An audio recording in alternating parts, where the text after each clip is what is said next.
नमस्कार। इस वीडियो में बात करेंगे आइब्रूटिनिब नाम की दवा का, जो काम आती है बहुत सारे तरह के ब्लड रिलेटेड कैंसर्स के अंदर।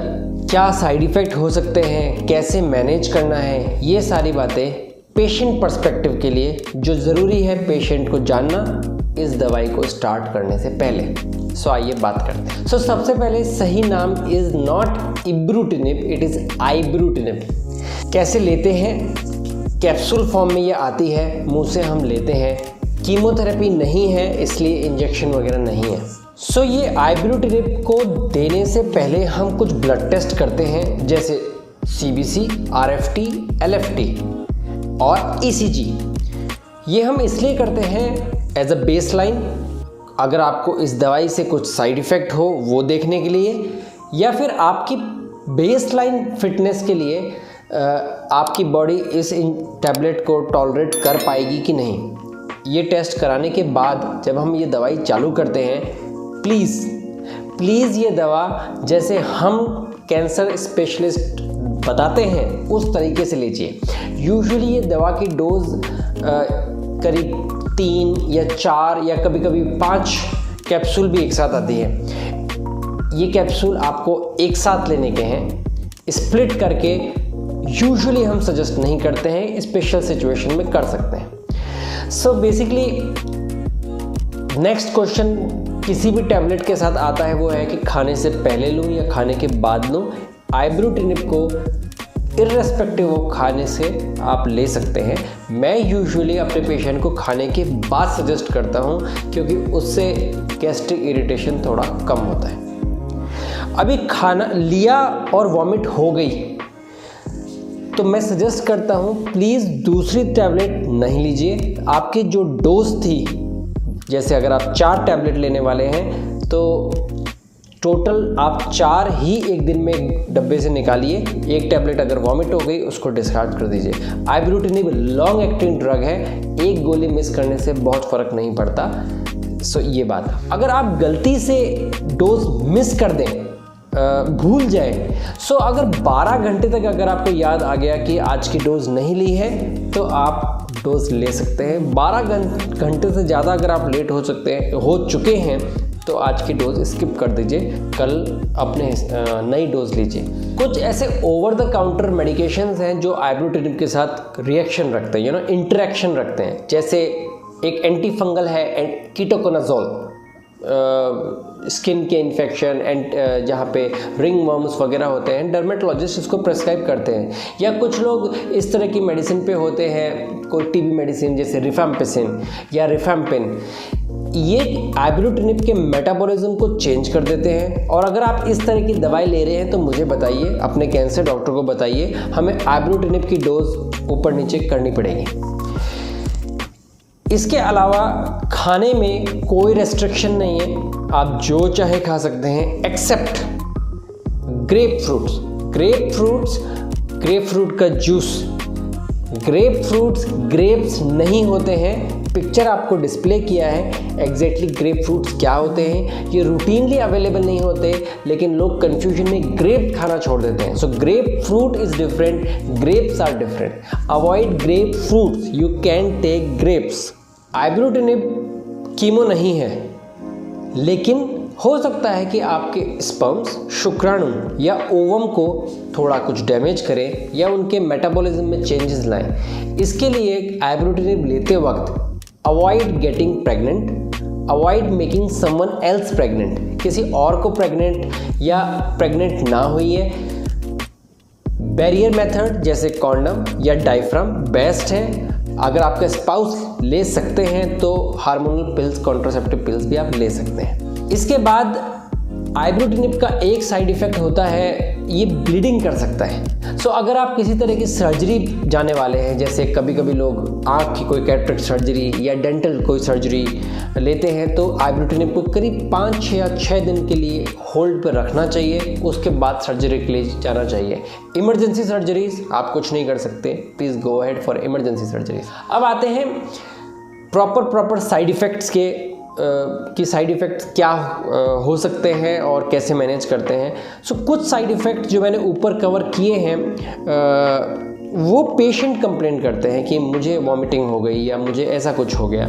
कुछ साइड इफ़ेक्ट्स आपकी लैब रिपोर्ट्स में दिखते हैं। सो अगर आप इब्रूटिनिब लेते 1 महीना हो गया है और आप ECG करा रहे हैं, CBC, RFT, LFT करवाते हैं जो हम महीने में एक बार करवाते हैं, तो उसके अंदर कुछ चेंजेस दिखते हैं, जैसे आपके WBC कम हो सकते हैं, प्लेटलेट कम हो सकते हैं, या फिर हीमोग्लोबिन कम हो सकता है, या ECG के अंदर कुछ चेंजेस आ सकते हैं जिसको हम QTC प्रोलॉन्गेशन बोलते हैं। सो इस सिचुएशन में क्या करना है, तो अगर आपके WBC कम है, यूजुअली हम सजेस्ट करेंगे कि डोज कम करना है या डोज आप कुछ दिन के लिए बंद कर दीजिए। इस दौरान अगर आपको फीवर आ जाए तो इसको फेब्राइल न्यूट्रोपिनिया कहते हैं। फेब्राइल न्यूट्रोपिनिया में हम आपको एक इमरजेंसी किट देते हैं जिसके अंदर अमोक्सिसिलिन, क्लेवुलानिक एसिड और सिप्रोफ्लॉक्सासिन का कॉम्बिनेशन होता है। ये आपको चालू करना चाहिए अगर फीवर मोर देन 100 डिग्री आ रहा है और साथ में कोई साइन ऑफ इन्फेक्शन जैसे यूरिन के अंदर बर्निंग सेंसेशन, कफ या डायरिया, इस तरह के अगर सिम्टम्स हैं तो आपको इन्फेक्शन को ट्रीट करना चाहिए। हीमोग्लोबिन कम होने से आपको थकान रह सकती है, डिप्रेशन, मूड ख़राब रहना, इस तरह के सिम्टम्स आ सकते हैं, ये लैब के ऊपर मालूम चलता है। प्लेटलेट कम होने के कारण आपको ब्लीडिंग हो सकती है, जैसे स्पॉन्टेनियस ब्लीडिंग, मसूड़ों से खून आना, नाक से खून आना या स्टूल्स के अंदर खून आना, इस तरह के सिचुएशन अराइज हो सकती है। सो आप क्या कर सकते हैं, सॉफ्ट ब्रिसल्स वाले टूथब्रश से यूज़ करिए। बच्चों वाले जो टूथब्रश होते हैं वो यूज़ करिए। बहुत प्रेशर के साथ टूथब्रश मत करिए। बहुत लोगों की आदत होती है नाक में उंगली डाल के साफ़ करने की, वो मत करिए।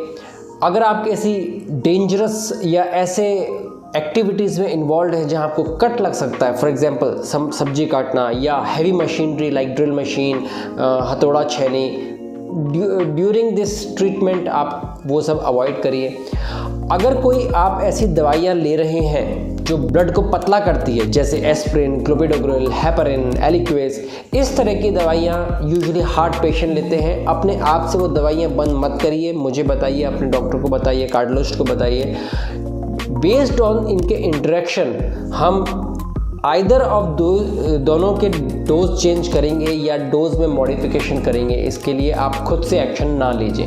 यूजुअली तो नोज़िया वॉमिटिंग नहीं होता है आइब्रूटिनिब के साथ, फिर भी अगर किसी को हो रहा है तो आप ओंडासेटोन नाम की टैबलेट 4 mg की दिन में 3-4 बार ले सकते हैं। This is completely safe. इसके अलावा नेचुरल है कि अगर वॉमिटिंग हुई है तो आपको अपने फ्लूइड लेना चाहिए। स्मॉल फ्रीक्वेंट मील्स या स्मॉल फ्रीक्वेंट फ्लूइड इनटेक आपको फॉलो करना चाहिए।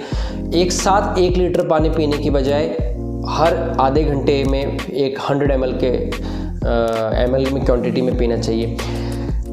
सेम चीज़ मैं कहूँगा कि डायरिया में होता है तो लोग खाना पीना बंद कर देते हैं, तो आइब्रूटिनिब के बाद डायरिया शुरू यूजुअली कुछ दिन के बाद होता है। सो आपको ओरल हाइड्रेशन ORS रेगुलर लेना चाहिए। जितनी बार लूज मोशन हो उतनी बार आपको ORS लेना चाहिए।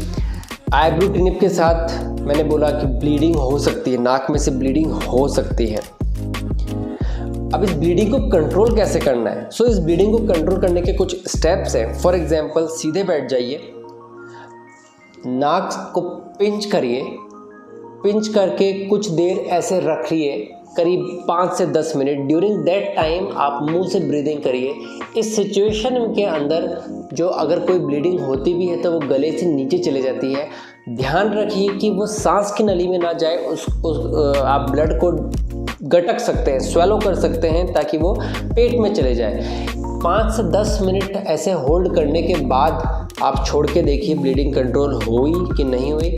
अगर ब्लीडिंग नहीं कंट्रोल हो रही है तो हो सकता है आपके प्लेटलेट बहुत कम है, या आपको कभी कभी नेज़ल पैकिंग हमें लगाना पड़ता है। जहाँ से ब्लीडिंग हो रही है वहाँ पे प्रेशर गॉज दे के बंद करके रखना पड़ता है। इसके लिए आपको अगर ब्लीडिंग कंट्रोल नहीं होती है हॉस्पिटल विजिट करना पड़ेगा। अब आइब्रूटिनिब लेने पे कुछ not so common side effect हो सकते हैं, जैसे माउथ अल्सर्स। सो उस दौरान आप हाइजीन मेंटेन करिए। अल्कोहल बेस्ड माउथ गार्गल्स मत करिए, जैसे लिस्ट्रीन या क्लोरेक्स। घर में आप अपना खुद का गार्गल बना सकते हैं। 150 ml ल्यूक वार्म वाटर लेके उसमें 1/4 बेकिंग सोडा, 1/4 कॉमन सॉल्ट, इससे दिन भर में गार्गल करिए। माउथ हाइजीन मेंटेन करना है। ऐसे खाना बहुत स्पाइसी, बहुत गर्म, अल्कोहल कंटेनिंग या पंजेंट खाना बहुत ज़्यादा जैसे वासाबी, ये आप अवॉइड करिए। कुछ और साइड इफ़ेक्ट जैसे बॉडी में पेन, हेडेक, इस तरह के साइड इफ़ेक्ट्स सिंपल कंजर्वेटिव तरीके से कोई पैरासीटामोल वगैरह लेकर आप मैनेज कर सकते हैं। इसके लिए आपको हॉस्पिटल विज़िट करने की ज़रूरत नहीं है। सो हॉस्पिटल कब विज़िट करना चाहिए?